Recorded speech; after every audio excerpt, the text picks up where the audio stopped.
네.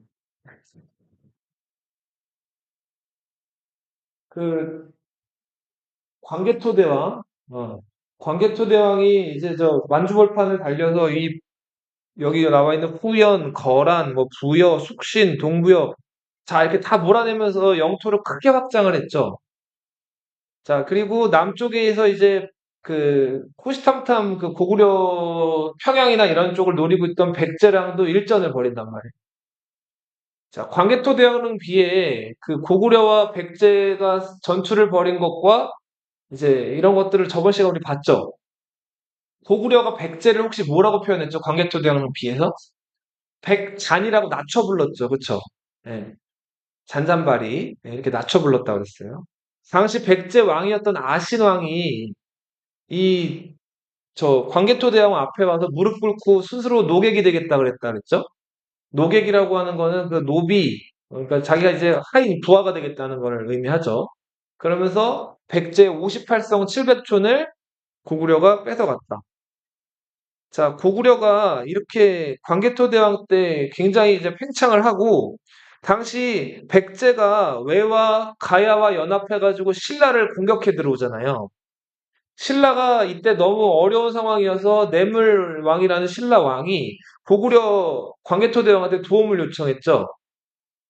보병, 기병 5만을 보내가지고 신라에 쳐들어온 외를 격퇴해줬죠. 자, 지금 선생님이 얘기한 이런 기록들이 광개토대왕릉 비에도 나와 있고, 그리고 신라의 무덤을 하나 왕릉을 발굴해 봤더니, 호라고 이제 한자가 적혀진 청동 그 그릇이 발견됐는데, 그 청동 그릇 아래도 이제 그 광개토대왕이 외를 격투해준 사실들이 기록이 돼 있었죠. 자, 이런 식으로 광개토대왕이 고구려 전성기 이제 시작을 알렸고, 광개토대왕이 이제 재위한 지 22년 만에 죽죠. 그리고 나서 그 아들 련, 예, 장수왕이 즉위하게 되죠. 장수왕은 아버지 광개토대왕 때부터 평양에다 절을 9개 짓고 이제 수도를 옮길 채비를 했었잖아요. 자, 그 아버지 염원을 이어받아가지고 수도를 남쪽으로 옮기죠. 국내성에서 어디로 옮겼어요? 예, 평양성으로 옮기게 돼요. 427년. 이거 하나 여담으로 말씀드리면, 이건 한국사 가르칠 때 학자들이 많이 얘기를 안 하는 얘기인데, 국내성에 있었던 사람들, 고구려 귀족들, 왕족들이었겠죠. 이 사람들이 남쪽으로 내려와서 평양에 이제 오게 됐을 거 아니에요. 이때 고구려 왕족 귀족들이랑 이 평양에 있던 원래 살던 주민들이 있을 거 아니에요. 어, 네. 말이 안 통했다는 기록이 있어요.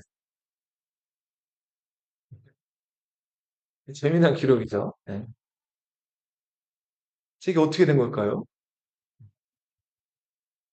자, 이 만주벌판과 이 고구려가 대체로 이제 살고 있던 요 북쪽 지역, 네. 요 지역의 언어랑 이 평양 지역에 살고 있던 토착민들의 언어가 달랐다는 거예요.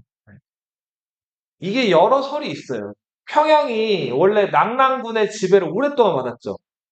그러다 보니까 중국인들이랑 여기 많이 섞여 있는 그런 사람들이 있어가지고 그쪽 언어의 영향으로 고구려 사람들이랑 말이 달랐다라는 설도 있고, 그리고 너희 뭐 혹시 TV나 유튜브나 예능 이런 데서 봤을지 모르겠는데 북한 사람들, 남한 사람들이랑 말이 똑같아요? 다르죠? 그래도 얼추 알아들을 수는 있죠. 근데 북한보다 더 위에 사는 동네가 어디예요? 그 만주 그쵸? 그 중국, 러시아 그쪽이죠. 거기 연변이라는 동네 들어봤어요?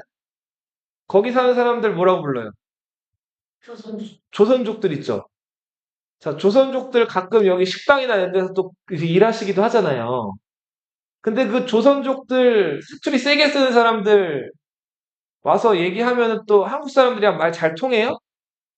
안 통하죠. 그래서 대충 뭐 얘기하다 보면 알아듣기는 알아들 것 같은데 의미가 잘 안 통한단 말이에요. 네. 그래서 아마 그런 정도의 차이가 아니었을까. 혹자는 또 이런 얘기도 해요. 고구려 초기의 지배 귀족들이 이 거란이나 여진이나 이런 그 유목민족 계통들이 또 많이 섞여 있었기 때문에 근본적으로 우리가 지금 쓰는 한글을 쓰지 않았다라는 얘기들도 있어요. 어쨌거나 저쨌거나. 자, 고구려는 수도를 평양으로 옮겼다. 자, 그리고 나서 더욱더 남쪽으로 내려와서 백제 수도 한성을 공격을 하죠. 이때 한성을 지키고 있던 백제 왕이 누구였죠? 아, 계로왔던 왕. 계로왕이었죠, 계로왕.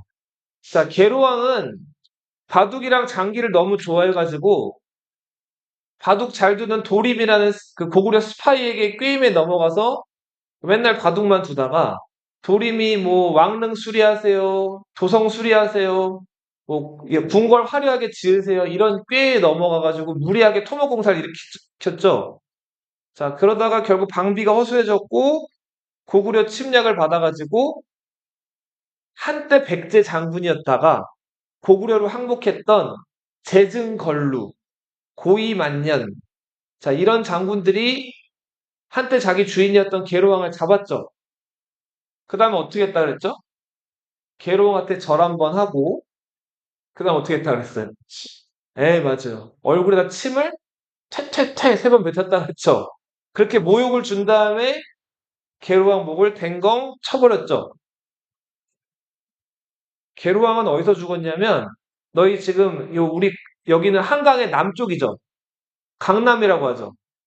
한강의 북쪽은 뭐라고 불러요? 강북이라고 하죠. 그죠? 당시 즉 강북에는 즉 예전에 삼각산이라고 불렸던 북한산 들어봤어요? 북한산이 있죠. 근데 그 삼국사기 초기 기록에 의하면은 그 북한산 그 당시에는 북한산을 북한산이라고 안 부르고 북한산이라고 부르는 곳이 아차산이었다 그래요. 혹시 아차산 들어봤어요? 저 건대에 있는 그 광진구에 있는 여기 바로 한강 영동대교 넘어가면 있는 네. 그 아차산을 그 북한산이라고도 불렀는데 그 아차산에 쌓아놓은 산성 아래에서 계로왕이 죽어요. 나중에 또 얘기할게요. 자, 그래서 장수왕은 남쪽으로 쭉 내려와가지고 남한강의 상류 지역까지 장악을 해요. 남한강 상류에 있는 도시가 충주라는 도시예요. 그런 다음 여기다가 자기가 남한강 상류를 장악했다는 걸 기념하는 비석을 꽝 박는단 말이에요. 이게 여기 나와 있는 충주 고구려비예요. 고구려 사람들은 이 충주를 한반도의 중심, 중앙으로 여겼기 때문에 중원이라고 불렀어요. 그래서 충주에 세워놓은 이 비석을 중원 고구려비라고도 부른다. 무슨 비석? 중원 고구려비. 장수왕이 98년 동안 왕노릇을 하거든요. 아니, 98세까지 살거든요. 엄청 오래 살았죠? 너무 오래 살다 보니까 장수왕 아들이 아버지 돌아가셔야지 자기가 왕이 되잖아요. 근데 장수왕 죽는 걸 못 보고 먼저 죽어요. 아들 이름은 조다. 고조다. 네. 뭐 쪼다 뭐 예전에 선생님 배울 때는 뭐 그냥 이렇게 우스갯소리로 그렇게 얘기하기도 했거든요. 너무 일찍 죽어서 쪼다다 뭐 이렇게 그렇게 얘기했는데 그걸로 같지는 않고 아무튼 그 조다가 일찍 죽고 그 조다의 아들이었던 나훈이 장수왕 뒤를 이어서 임금이 되는데 이 사람이 문자왕이에요. 우리 보통 고구려 최고 전성기 하면 보통 장수왕을 얘기 많이 하죠. 근데 실제로 고구려가 최대 영토를 그 가졌던 왕은 어느 왕 때다? 문자왕 때예요. 장수왕의 손자예요. 이때 494년 명맥만 겨우겨우 유지하고 있던 부여를 고구려가 완전히 병합을 하면서 자, 최대의 영토를 가지게 돼요. 자, 그런데 그 고구려는 5세기까지가 딱 좋았어요. 이제 6세기부터 고구려가 이제 실현의 시기를 겪게 되죠. 6세기에 중국에서 이제 어떤 상황이 벌어지냐면은 중국이 5, 16국 막 흩어져 있었다 그랬죠. 그러다가 그게 차츰차츰 하나로 합쳐지기 시작을 해요. 6세기 초반에 중국 상황을 보면 자, 여기 한반도가 있고요. 요하라는 강 기억나죠? 요동, 요소 기억나죠? 자, 여기 만리 뭐예요? 만리장성.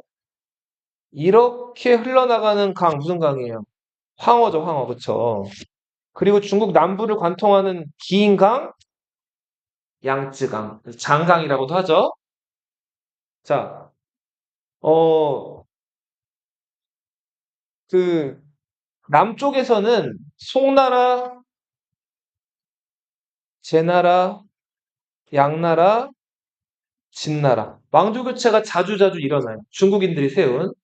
그리고 여기 그 황하 주변에서는 다섯 오랑캐가 16나라를 세웠었죠. 기억나요?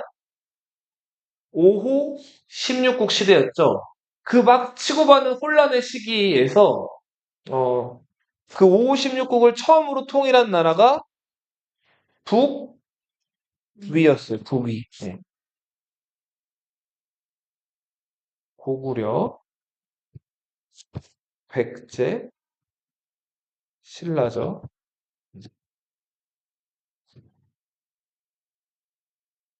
자, 이 북위가 효문제라는 임금 때 아주 아주 잘 나가다가 효문제가 죽고 나서 여기 왕실에서 또 왕위 다툼이 벌어져가지고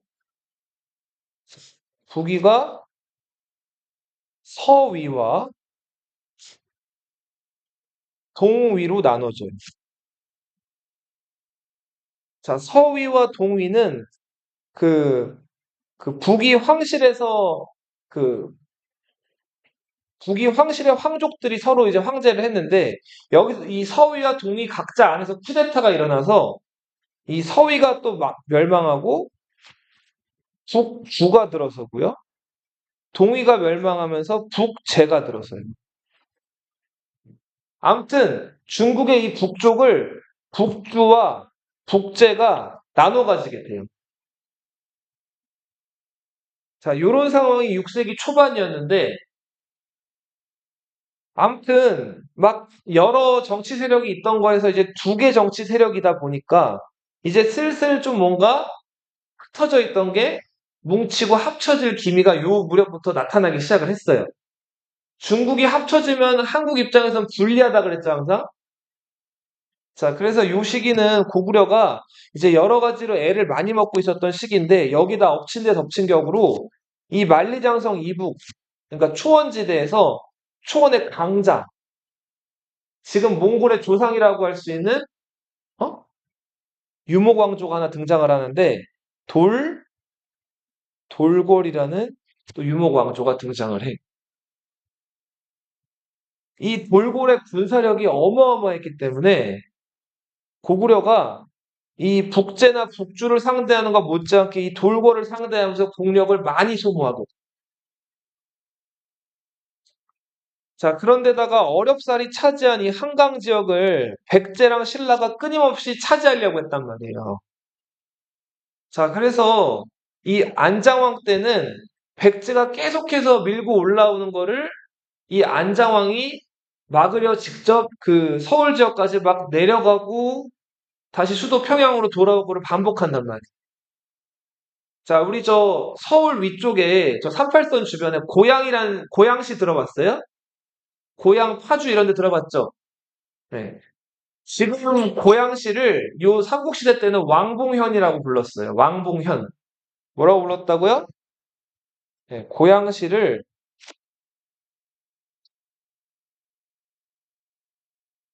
왕봉현 이렇게 불렀어요.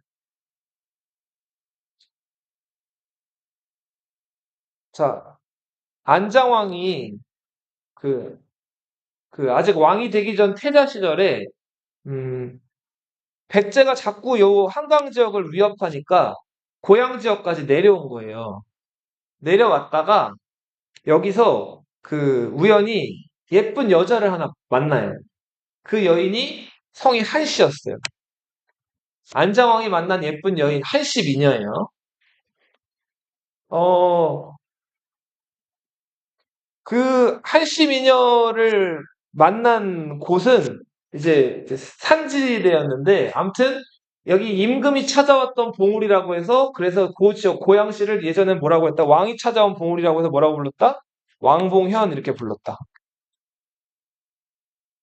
자, 근데 이제 안장왕은 한시미녀 만나가지고 이렇게 연애도 하고 사랑을 나누다가 왕자기 때문에 계속 여기 있을 수가 없죠.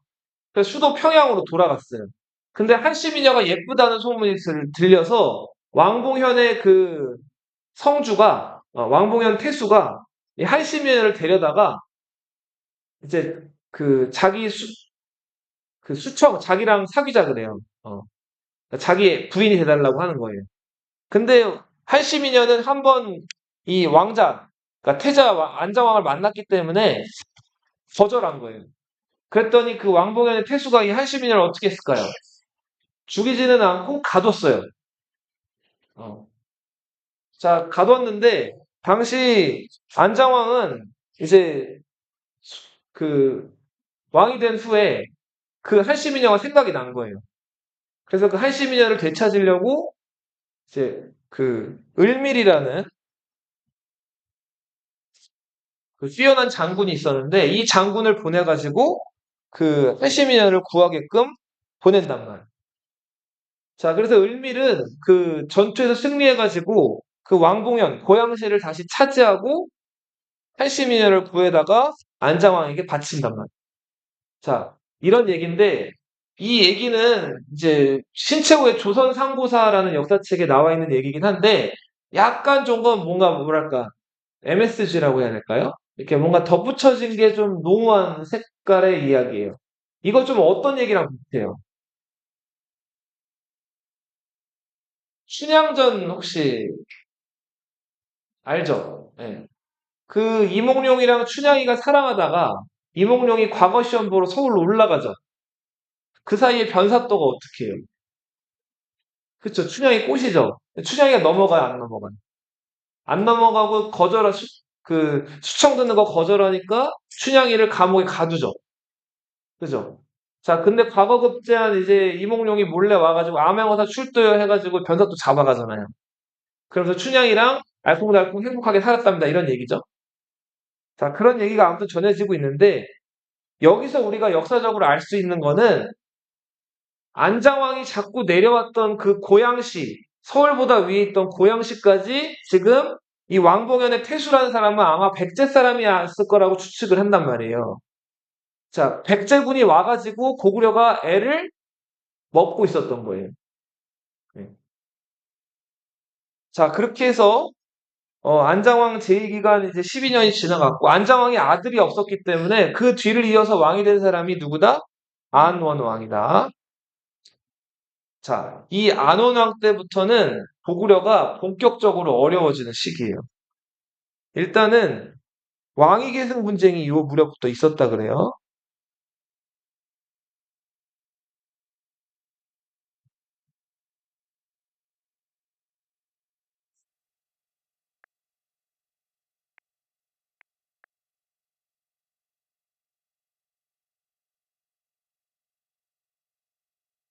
그러니까 안원왕은 문자왕의 둘째 아들이고 안장왕의 동생으로 즉위를 했어요. 근데 이제 왕위계승 분쟁이 있었는데 관련된 사료를 한번 볼게요.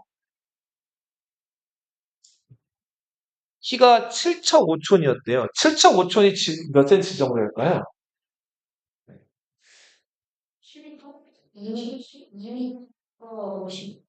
2m 50. 네. 2m 50이면은 사람이 아닌 것 같은데? 네. 자, 폭이 몇 센치일까요? 척.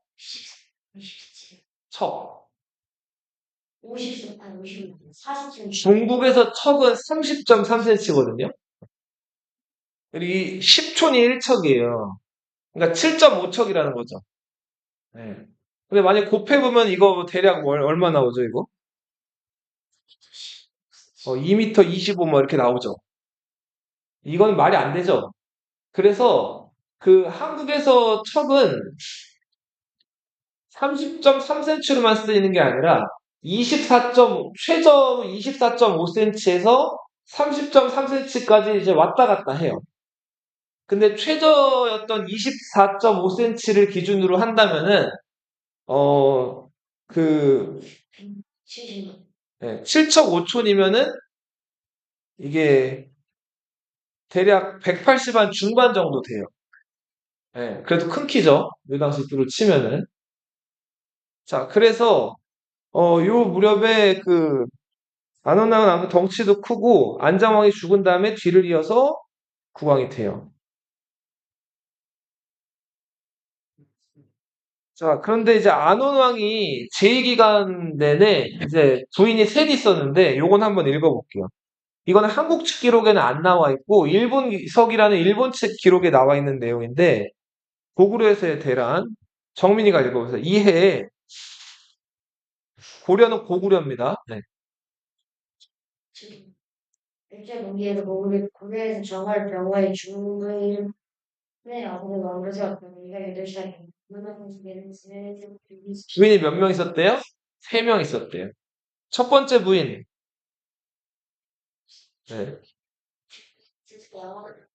네. 이 주군이 있다. 소문과 아들을 낳아가 그쪽에 저는 세군이었다. 아무나라의 병에 걸려 미리빼기가 세고 수는 각각 부인이 낳은 아들을 즉위시키고자 했다. 그래서 세군 측에는 주변다가 2,000명이나 영광. 자, 그러니까 부인이 셋 있었는데, 정부인에게서 아들 없었고, 두 번째 부인 중부인에게서 아들 있었고, 소부인에게서 또 아들 있었죠. 네. 자, 중부인네 집안 쪽 사람들이 추군, 소부인네 집안 쪽 사람들이 세군, 두 외가댁 식구들끼리 싸움 벌인 거예요. 내란이 벌어진 거죠. 자, 왕위 계승 때문에 내란이 벌어지게 되면 나라 힘은 세질까요, 약해질까요?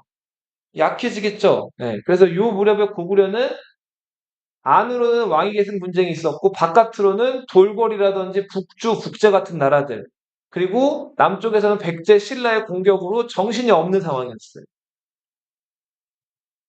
요거 역사적으로 좀 해석을 해보면 여기 지금 추군이라고 나와 있는 세력이 아마 얘네가 이겼죠, 추군이. 얘네가 평양을 중심으로 하는 그 귀족 세력. 세군 세력은 과거 고구려의 수도 어디였죠? 국내성의 귀족들이 아니었을까라고들 역사자들이 얘기를 해요. 자, 이렇게 해서 고구려에서 계승 분쟁이 있었고요.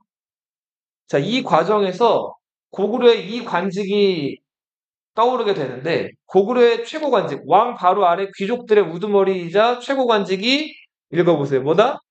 대대로. 혹은 나중에 뭐라고 불리게 된다? 망리지. 나중에 대망리지라고도 불려요. 영계소문 같은 사람들. 요 대대로라는 관직명은 시험에 낼게요. 네. 고구려의 최고 관직. 그 나라에서 가장 높은 것은 뭐래요? 대대로. 요거는 지원이가 읽어보세요.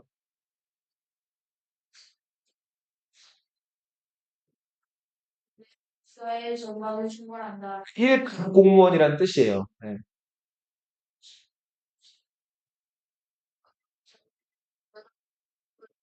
임기가 몇 년이래요? 3년이죠, 3년. 근데 이 사람이 능력이 있다고 뭐 적격한 자라고 판단이 되면은 3년보다 더 할 수도 있는 거죠. 그렇죠? 네. 취하는 사람 더러는 서로 공경하여 수송하지 않고 눈발을 들이고 서로 공격하여 인적을 공개합니다. 왕은 다만 국민을 갖고 스스로 시키고 제어하지 않습니다. 자, 여기 보세요. 교체하는 날, 바꾸는 날에는 더러는 서로 공경하여 복종하지 않고, 자, 그러니까 원래 대대로였던 사람이랑 대대로 자리를 차지하려는 귀족들, 걔네들이 병사를 이끌고 서로 어떻게 한대요? 공격해서 이긴 자가 대대로가 되는 거예요. 네. 이게 고구려란 나라예요. 그러면은 여기서 중요한 것도 왕은 어떻게 한대요? 왕은 여기 개입을 해요, 안 해요? 왕은 국문 닫고 몰라요 하는 거예요. 네.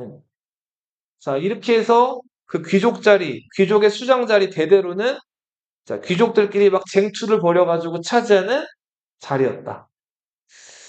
자, 이런 것들. 자, 그리고 이 안원왕의 뒤를 이어서 방금 아까 봤던 그 왕위 계승 분쟁 끝에 추군 쪽 집안의 세자가 즉위했는데 이 사람이 양원왕. 자, 왕위계승 분쟁으로 약해진 왕권, 그리고 돌고래 침략을 해 들어오면서 이 굉장히 고구려가 여러 가지로 어려움을 겪었고, 엎친 데 덮친 격으로. 장수왕 때 어렵게 차지했던 한성, 서울을 백제와 신라 연합군에게 빼앗기게 돼요. 자, 백제와 신라가 원래 앙숙이었는데, 그 고구려가 내려오는 거에 대해서 이제 손을 잡게 되는데, 이걸 무슨 동맹이라고 할까요? 네, 나제 동맹이죠. 이 나제 동맹 군에게 연합 공격을 당해가지고 서울을 뺏기게 되죠. 네. 그러다 결국 최종적으로 이 한강, 서울 지역을 누가 가져가게 되죠? 어느 나라가? 신라가 가져가게 되죠. 당시 백제를 이끌었던 백제의 왕은 누구였을까요? 성왕이었죠. 그렇죠. 신라의 국왕은 누구였을까요? 진흥왕이었어요. 자, 두 나제 동맹을 이끌었는데 결국은 성왕이 진흥왕에게 배신을 당하죠. 그죠. 성왕이 관산성에서 목숨을 잃죠. 그리고 진흥왕이 한강 유역을 독차지하게 되죠. 자, 이 얘기들은 뭐 신라에게 성 뺏긴 얘기랑 돌고래에게 패배한 얘기, 네. 웅천성, 웅주에서 백제에게 패배한 얘기 이런 얘기들이 나와 있습니다.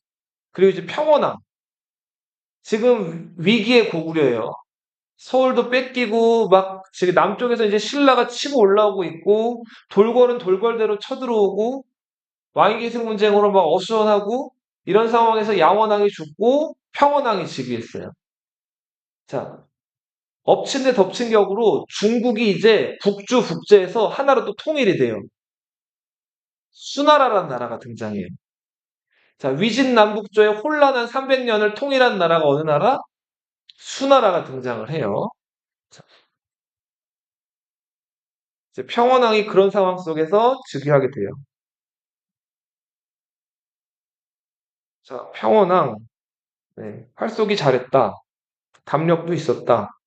자, 평원왕 때 이제 새로 떠오른 장군이 하나 있어요. 그 사람 유명하죠? 바보 온달 들어봤죠?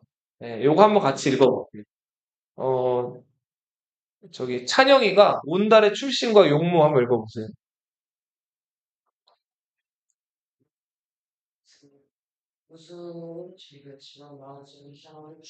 얼굴이 못생겼대요. 그리고 웃겼대요.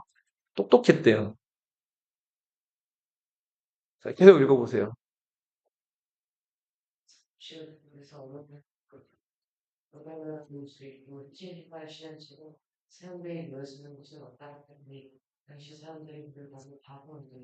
여기서 한자로는 이게 우거든요. 우? 우매하다, 멍청하다 할 때 우예요. 우온달 이렇게 불렀대요. 해진 신발 신고 다녔대요, 막. 주변에 그런 친구 없죠? 요즘에 그런 친구들 없죠? 바보 온달. 네. 자, 이 유명한 이야기죠? 이 차영에서 읽어보면.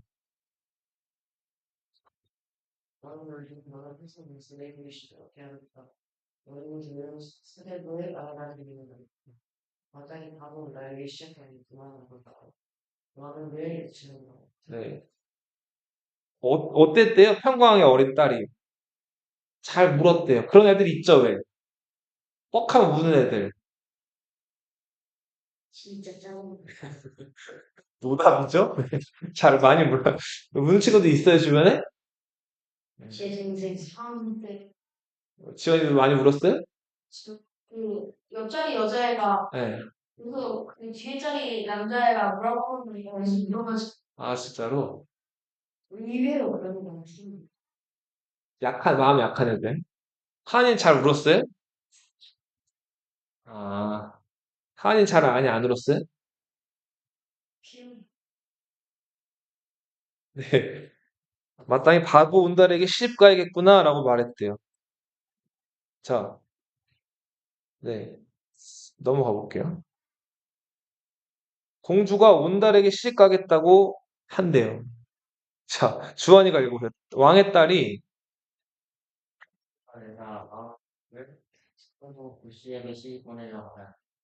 인수가 말하기를 여호와께서는 항상 말씀하시기를 너는 반드시 온달의 아내가 되어야 한다고 하십니다.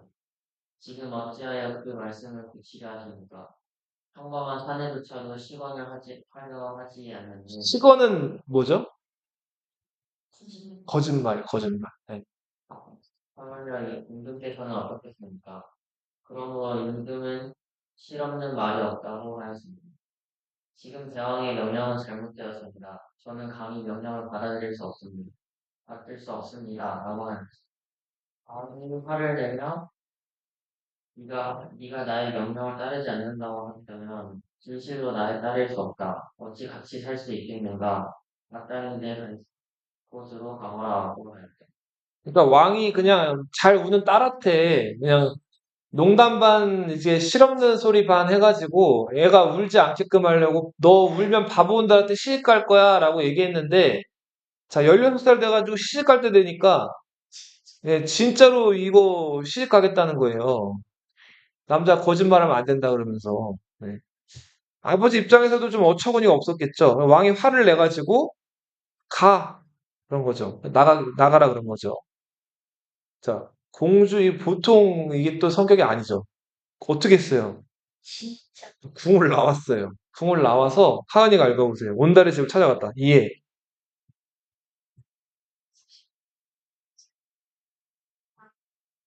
그래서 무서워하는 문화를 지어 물었다. 이에 문화를 집에 도착하는 장면은 뭔가를 긁고 나오는 뭐 아까의 아까가 저항하고 나를 있는 모습. 자, 여자들은 역시 현실적이에요. 나와도 홧김에 그냥 나오지 않죠. 뭘 가지고 나왔어요? 값비싼 팔찌 수십 개. 지금으로 치면은 명품 가방 이런 걸 들고 나온 거예요. 그걸 몇 개 들고 나왔대요. 예. 값을 매길 수 없는 보석이나 이런 것들 막 갖고 나온 거죠. 예. 팔꿈치에 수십 개를 걸고 나왔대요. 집 몇 채 살 정도는 됐고 갖고 나온 거겠죠. 공주님이니까. 그리고 자, 온달의 집에 가봤더니 아이나 다를까 어머니도 장님이에요. 또 진짜 안습인 상황이죠. 네. 자, 노모가 요거 정민이가 계속 읽어보세요.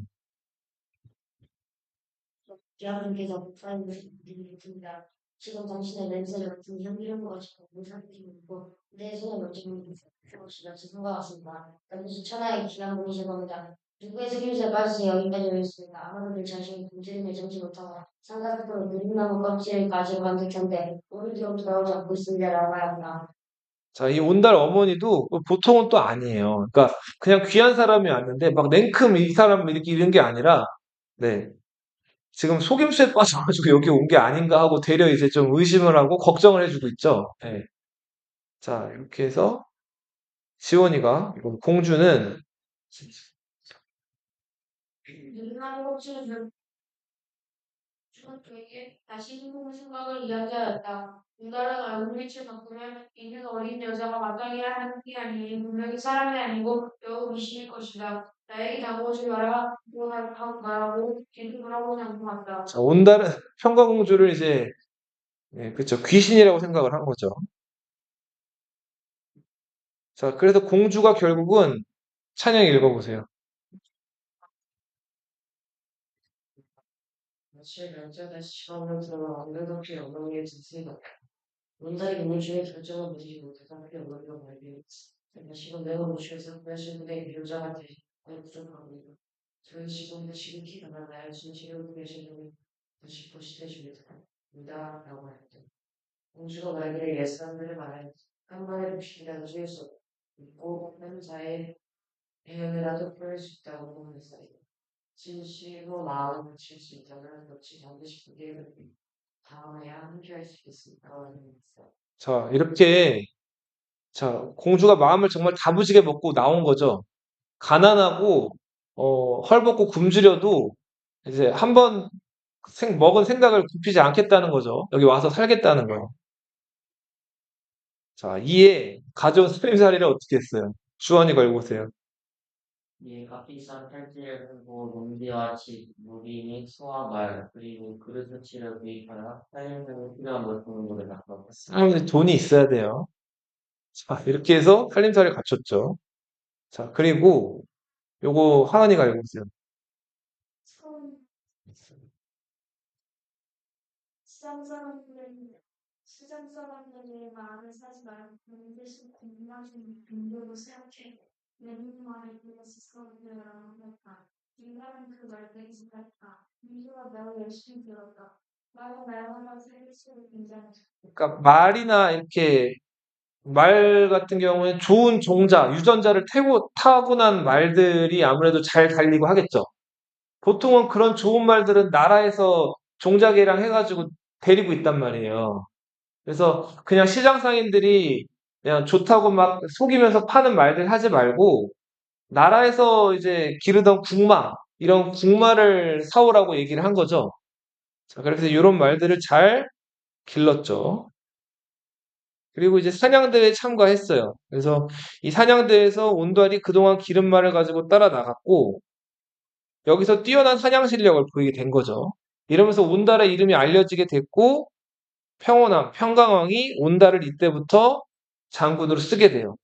자, 그 후주, 우리 아까 그 북주 국제 얘기했었죠. 그 북주라는 나라의 황제 무제가 군사를 내어서 고구려를 쳐들어왔을 때, 자, 온달이 여기에 대해서 잘 맞서 싸워가지고 이걸 무찌르게 된단 말이에요. 자, 이렇게 온달이 전공을 세우면서 왕의 사위로 인정을 받게 되죠. 자, 그러면서 이 양강왕은 저기, 네, 평원왕의 그 뒤를 이어서 왕이 된 영양왕이라는 왕이에요. 그 왕이 즉위하자, 자, 생각건대 신라가 우리 함북의 지역을 빼앗아 9년으로 삼으니 신라가 한강 이북을 차지했잖아요. 진흥왕이라는 왕 때. 자, 백성은 몹시 가슴 아파하며 지금껏 부모의 날을 잊지 않고 있습니다. 이렇게 해서 자, 자기가 이제 신라가 차지한 한강을 되찾아오겠다 이렇게 얘기를 한 거죠. 자, 그렇게 해서 군사를 이끌고 신라랑 전쟁을 하러 가죠. 자, 출정하기에 앞서서 국령의 서쪽 지역을 되찾아오지 못하면 돌아오지 않겠다. 한강을 차지하겠다고 다짐을 하고 나간 거예요. 그런데 안타깝게도 어떻게 됐어요? 오늘날 전쟁에서. 그렇죠. 흐르는 화살에 맞아서 쓰러져 죽었죠. 자, 온달을 장사 지내고자 하였지만 요거 정민이가 맞아 읽어보세요.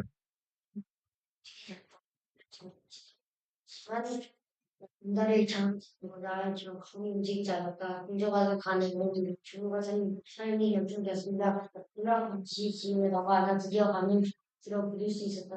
대왕의 이름으로 미팅해야 했다. 자, 그렇죠. 이제 그 온달이 하도 한이 맺힌 게 많았는지 그 전쟁에서 죽었을 때 이 시체를 넣어서 관을 들려고 했더니 관이 들리질 않았다는 거예요. 자, 그런데 네.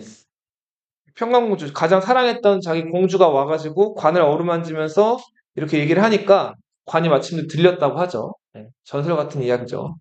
이렇게 해서 온달이 죽음을 맞이하는. 이 온달 일화에서 알 수 있는 거는 고구려가 이제 사방팔방에서 오는 적들을 상대하면서 특히 이제 신라랑 남쪽에서 올라오는 신라랑 맞부딪혀 싸우다가 여기서 졌죠, 지금. 네, 그러면서 고구려는 계속해서 군사적으로 어려운 상황에 놓이게 된다. 자, 그리고 이제 교재로 넘어가서 요거 쓸게요. 아까 우리 안원왕 때 그 자기들끼리 네, 대대로죠, 대대로. 이때 왕은 대대로 결정하는데 낀다, 끼지 않는다? 네, 국문을 닫고 그냥 잠자코 두고 봤다 그랬죠? 양원왕 때는 이 왕위계승 분쟁 추군과 세군의 대립에서 누가 이겼어요? 네, 그쵸. 추군이 승리를 하죠. 이 추군 쪽 가문의 세자가 고평성, 양원왕으로 즉위를 한 거죠. 돌고래 침략과 한성을 신라 백제 연합군에게 빼앗겼는데 신라 왕은 이때 누구였다고요? 진왕. 백제는 성왕. 네. 평원왕 때는 맹활약했던 장군 누구였어요? 온달 장군과 평강공주. 자, 그리고 이제 마침내 6세기 말 영양왕이 즉위하는데 요 무렵에는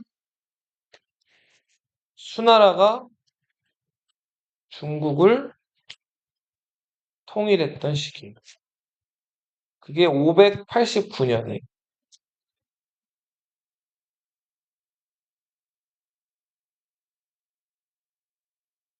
공격에서 그 최선의 방어는 뭐예요? 공격이죠. 네. 공격을 하게 되면 적이 공격을 못 하니까. 자, 수나라가 중국을 통일해서 굉장히 이제 고구려를 위협해 오니까 이 영양왕이 먼저 수나라를 공격을 해요. 네. 요서 지역을 쳐들어간단 말이에요. 네. 자, 요서 지역을 쳐들어갔더니 당시 수나라 황제였던 문제가 화가 나서 30만 군대를 보내와요. 자, 근데 마침 그 태풍이나 이런 것들을 만나가지고 바다로 보냈던 배들이 침몰하고, 자, 육지로 보냈던 군대들도 그 뭐 전염병이 돌고 이렇게 돼가지고 맥을 못 추고 돌아간단 말이에요. 자, 이렇게 해서 첫 번째 침략은 수나라 군대 침략은 실패로 끝나고, 수나라 안에서 수나라 문제가 자기 아들이었던 양제한테 살해당하고 새로운 왕제가 즉위하는데 이 사람이 2대 왕제 수양제예요. 수양제가 다시 한번 많은 군대를 이끌고 고구려로 쳐들어온단 말이에요. 113만 명을 데리고 오죠. 자, 이거를 고구려가 막아내죠. 청천강이란 강으로 유인했다가 이제 그렇죠. 수나라 군대를 휩쓸어 버리죠. 야, 요게 살수대첩인데 요건 다음 시간에 우리 볼게요. 사료랑 해가지고 어 시간이 아직 조금 있구나. 야, 이거 사료만 하나 보자. 자, 보세요. 뒤에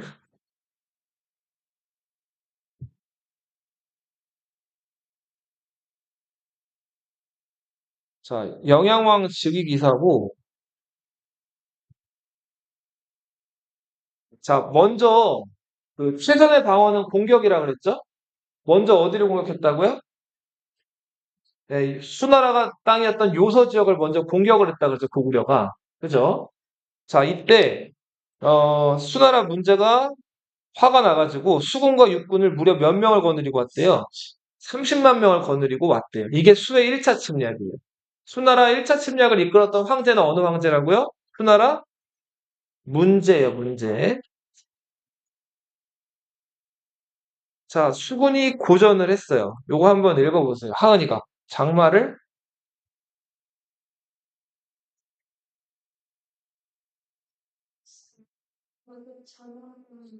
네.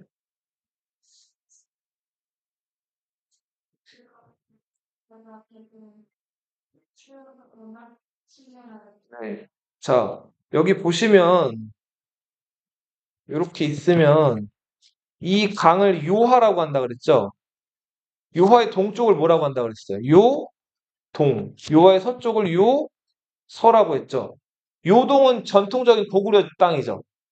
부여 고조선 고구려가 영유했던 땅이잖아요. 요서는 전통적으로 중국 땅이란 말이에요.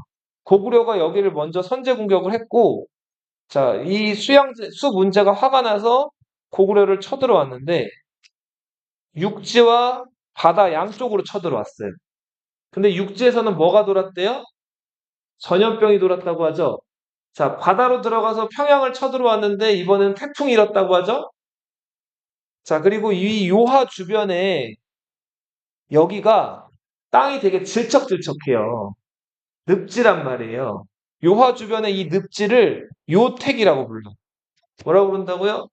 요택. 그래서 수나라든 당나라든 이 요하를 건너올 때 엄청 고생을 해요.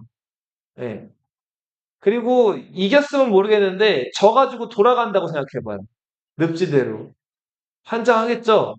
그래서 엄청나게 고생을 했던 그 수나라 당나라를 고생시켰던 그 늪지대가 요하 주변의 요택이었다. 자, 그렇게 해서 1차 침략은 자연이 도와줬고, 이런 결과로 이제 막아냈는데, 자, 수해 군대가 돌아갔는데 죽은 자가 10명 중에 몇 명이었대요? 80에서 90%가 죽은 거예요. 많이 죽었죠? 자, 그리고 수나라 안에서 문제라는 황제가 자기 아들한테 살해당하고 그 아들이 황제가 되는데 2대 황제 양제죠? 자, 수양제가 요거 읽어볼게요. 하은이 계속 읽어보세요. 수양제가부터.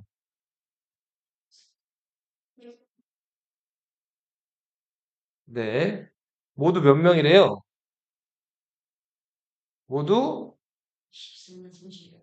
113만 3,800명이래요. 자, 근데 200만 명이라고도 일컬었으면 군량을 나르는 자들은 그 배가 되었대요. 자, 그러면은 뭐 이거 113만 8천 명의 두 배면은 113만 3,800명의 두 배면은 뭐 그럼 한 300만 명이 넘는다는 거죠. 병사 군량 나르는 사람 합치면은. 너무 구체적으로 숫자가 적혀 있어가지고 또 아니라고 보기도 좀 어려운 숫자인데 만약에 이 사람들이 하루 한 끼 먹는다고 생각해봐요. 한 끼 밥 요즘에 얼마나 하죠? 실현을 그 분량 나누는 사람들 먹어야 되니까 근데 여러 사람들 만들 밥을 만들면 그 식사비가 조금 줄어요. 그쵸? 만약에 혼자서 딱 한 끼 먹으면 비싸게 뭐 한 10,000원, 15,000원 먹지만 여러 사람들이 한꺼번에 이렇게 군대에서 소위 말하는 취사병들이 반반 씩 만들면은 그 식량비가 좀 준단 말이에요, 그래도. 예. 그래서 한 끼에 한 뭐 한 5,000원 잡는다고 치면, 예. 그럼 얼마예요? 한 끼에 1,000원만 잡아도, 삼각김밥 하나에서 1,000원만 잡아도,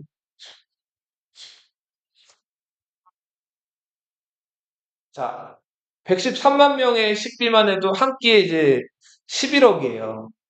한 끼에 1,000원 잡아도. 그럼 그거 두 끼 먹는다 그러면 두 배죠. 하루에 22억씩 없어지는 거예요. 자, 유화를 건너서 어디를 포위했대요? 요동성을 포위했대요. 고구려의 우리 방어 전술, 기본적으로 적이 쳐들어오면 어디로 들어간다? 네, 산성으로 들어간다 그랬죠. 그리고 그 주변 다 불태워버린다 그랬죠. 버티는 거예요. 자, 우리 요하 동쪽에 있는 그 고구려 성 라인 중에서 제일 중요했던 성이 요동성이에요. 자, 여기를 포위했다. 자, 근데 요동성을 지켜냈대요. 요거 주원이가 읽어보세요. 여름 5월에 여러 장소가 동쪽으로 들려오는 황제가 천공에 말하기를 모든 군사에 나아가고 멈추면 모두 반드시 나에게 아뢰서 대답을 기다리고 멋대로 하는 일이 없도록 하라. 좋아하였다. 자, 군사가 그렇게 많은데 저 일선에 있는 장군들이 알아서 쳐들어가서 공격하는 게 아니라 뭐 일일이 할 때마다 다 어떻게 하라 그랬어요, 지금. 수양제한테, 황제한테 다 반드시 그쵸, 얘기하라 그랬죠. 그러니까 황제가 결제를 해줘야지 진격할 수가 있는 거예요. 자, 유동성이부터 읽어보세요. 예. 요동성이 시작되자마자 성안의 사람들이 갑자기 성복을 청한다고 말하는데 여러 장수가 수양제의 뜻을 받들어 감히 제때 나아가지 못하고 먼저 수양제에게 달려가 아뢰고자 하였다. 그러니까 성이 이제 막 넘어갈랑 말랑 하는데 그거 넘어가는 것도 수양제한테 보고를 해야 되죠. 자, 그래서 수양제 제때 나아가지를 못하고 달려가 아뢰고자 하였다. 자, 빈번히 딸이 일지면 성내의 방어 또한 정비되어 적절하게 나갔었다. 이처럼 두세 번 하였는데 황제는 끝내 깨닫지 못하였고 그러는 동안 성은 오랫동안 함락되지 않았다. 그렇죠. 그러니까 일일이 계속 보고하고 황제가 명령 내리고 이게 굉장히 시간이 많이 끌리면서 이제 막 그 유동성이 함락될 만하면은 고구려 군대가 방어할 시간을 또 가지게 되고 한 거예요. 그렇게 해서 유동성은 끝내 함락이 안 되죠. 지켜냈죠, 고구려 군대가. 자, 이걸로 안 되겠다 싶어가지고 이제 그 수나라 군대가 바닷길을 이용해가지고 수군으로 평양을 쳐들어온 거예요, 바다 건너. 이 수군을 이끌었던 수나라 장군이 내호와였어요. 요건 찬영이가 읽어보세요. 내호와가 중간 수업상 만들며 여러 군데가 있고 그러다가 함께 나아가는 수만 외워가 짓지 않고 성리 공세 수만 명을 뽑아 곧바로 성업을 나 네, 보면 우리의 장수 그거는 나와 아내 빈집에 군사를 연락시키고 별도의 군사를 보내 네오와 사가 거지 스럽게 되는 촉한 자, 이 고건무는 이제 나중에 나오겠지만 영양왕의 배다른 동생이고 여기서 공을 세워가지고 나중에 영류왕이라고 왕으로 즉위하게 돼요. 근데 지금 평양성 안에 있던 어떤 빈 절에다가 군사를 매복시키고 적군을 유인을 한 거죠. 계속 읽어보세요. 내호와는 그런 분수를 펴놓고 나타나느라고 대우를 받지 않았는데 결국 그 있던 공수들이가 다른 내용을 대치사를 가까스로 붙잡히는 것을 면하시고 향중에 들어가는 자는 불과 수준에 자, 그러니까 이제 매복에 당한 거죠. 수군은 이렇게 해서 평양에서 패배하게 된 거예요. 다 왔어요. 네. 자, 그리고 그 이 지금 육군은 요동성에서 막혔고 바다 건너 평양으로 갔던 수군들도 지금 매복에 걸려서 패배했죠. 자, 이렇게 지금 이도 저도 못하는 상황인데 수양제가 안 되겠다 싶어가지고 자, 요동성에서 이렇게 군대를 돌려가지고 여기 이제 고구려에 성들이 쭉 있었는데 요 라인에서 요동성을 함락을 못 시키니까 이걸 이제 돌려가지고 요렇게 평양으로 진격을 하려고 그래요. 자, 이렇게 따로 군대를 특별 편성한 부대를 별동대라고 불러요. 뭐라고 부른다? 별동대. 자, 별동대도 30만 명이었다 그래요. 굉장히 많은 숫자죠? 자, 지원이가 알고 있어요. 사람과 차, 나는 위험함을 지원하는 사막은 텐트. 네. 속속이면 무슨 정말 수 있을까? 자, 섬이 몇 킬로일까요? 섬. 어? 27킬로예요. 이 당시 섬이. 그럼 석섬이면 몇 킬로예요? 81킬로죠. 네. 자기 개인 식량, 100일치 식량이랑 뭐 갑옷이랑 방패랑 창이랑 이런 것들 다 합치면 지고 가야 될 무게가 몇 킬로라고요? 81킬로를 지고 그 고구려 수도 평양까지 거리가 500킬로가 넘어요. 걸어가야 되는 거예요. 자, 군중에부터 하은이가 읽어보세요.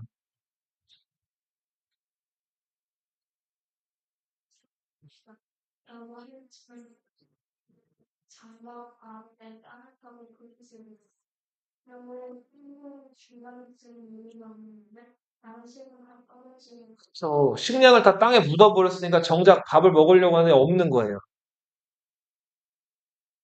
자, 이런 와중에 이제 을지문덕이라는 인물이 등장을 하죠. 정민이가 읽어보세요. 왕이 지지하죠. 실제로 그 방화시를 하는 것은 쉽다. 우주문은 앞서 윤미리 조사를 나타냈는데 만약 왕과 우주 무덤을 와서 만나면 그는 즉시 사라져버린 라고 하였다. 우주문은 그를 잡으려 하였으나 민무사의 상서 것은 묘사론이 그게 그만두라고 하니 우주문이 마침내 묘사령의 말을 받아들여 일제운동이 돌아갔다. 자, 지금 을지문덕이 그 우중문이라는 그 수나라 별동대를 이끄는 장군 진영에 가가지고 그 적이 뭐가 세고 뭐가 약한지를 한번 탐지하러 간 거예요.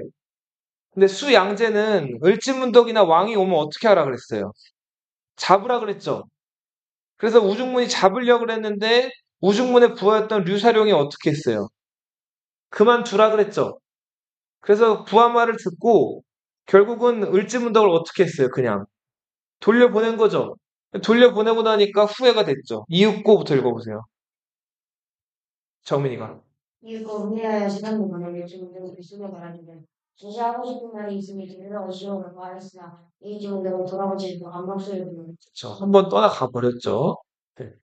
압록강을 건너갔죠. 자, 그리고 나서 요거를 지원이가 읽어보세요. 우중문과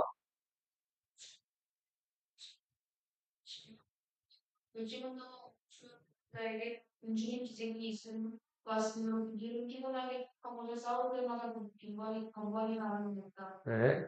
문수는 하루 종일 읽고 있어 운동이 있으며 자신이한 것을 읽고 여러 사람들의 눈에 죽게 그때 마침내 동쪽으로 나아가 할수록 프랑스에서 신기가를 보내 선을 유지하여 진행했다. 계속 져준 거죠. 지금 고구려 군대가. 그러면서 7번을 져주고 이제 살수 지역으로 도망을 왔죠.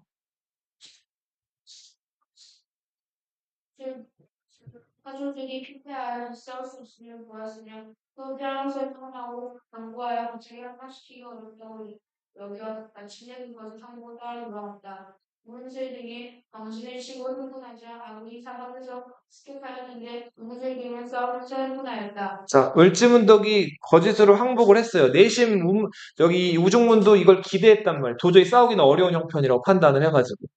자, 그렇게 해서 거짓 항복을 따라서 이제 돌아갔는데 돌아가는 길에 고구려 군대가 또 기습을 한 거죠. 자, 그러면서 을지문덕이 우중문에게 오원시를 보냈어요. 이 유명한 시죠. 여수장 우중문 시. 그 수나라 장군 우중문에게 보내는 시 해가지고 나중에 너희 배울 거예요, 다.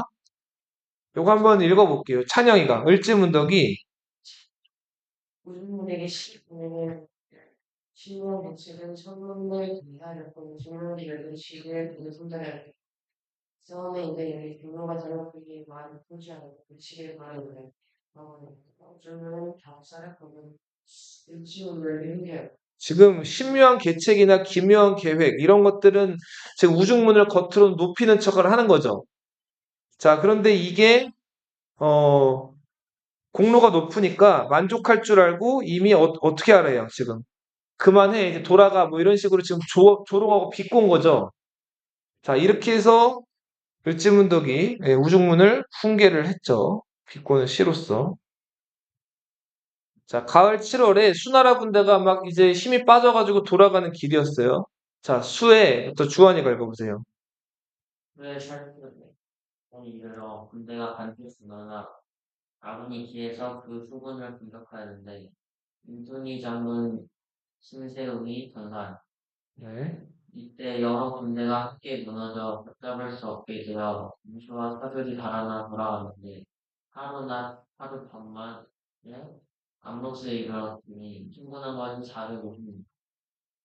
처음에 9개의 군이 무에 이르렀으니 모두 선수가 50명이었는데 의공성으로 돌아가는 이는 오직 2,700명. 네. 자, 이렇게 해서 살수에서 고구려 군대가 승리를 하게 되죠. 근데 이 살수대첩은 살수라는 강이 지금 북한에 있는 청천강이라는 강인데, 이 당시에 그 청천강이 그렇게 그 강물이 많이 흐르지 않는 강이었다 그래요.